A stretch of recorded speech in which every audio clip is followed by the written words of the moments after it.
Pemirsa, keberadaan fasilitas stadion di kota metropolitan dinilai berpotensi besar menggerakkan perekonomian masyarakat. Pengamat ekonomi Lukman Setiawan mengatakan, sebuah kota besar harusnya memiliki lapangan sepak bola yang memadai, karena pemasukan ekonomi yang besar bagi suatu daerah dapat menghidupkan pelaku UMKM.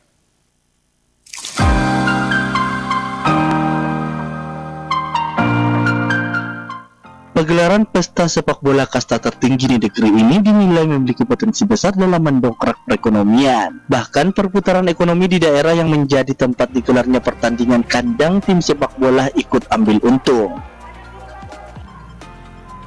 Sebut saja stadion yang kini menjadi markas PSM Makassar, Gelora B.J. Habibie di Parepare. Selama Liga 1 digelar musim 2023 ini, perputaran uang di Kota Cinta tersebut cukup besar tiap pertandingan kandang PSM Makassar digelar, sehingga turut serta mendongkrak ekonomi warga setempat.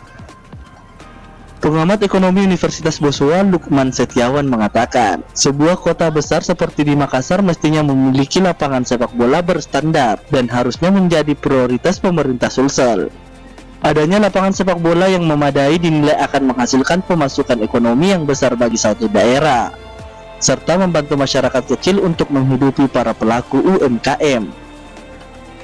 Ditinjau dari perspektif ekonomi, kalau ini berjalan secara kontinu dari liga awal sampai akhir yang secara kontinu setiap tahun berjalan, itu berapa besar pemasukan ekonomi khususnya UMKM terhadap pemerintah Kota Makassar dan meningkatkan perkembangan ekonomi masyarakat Kota Makassar.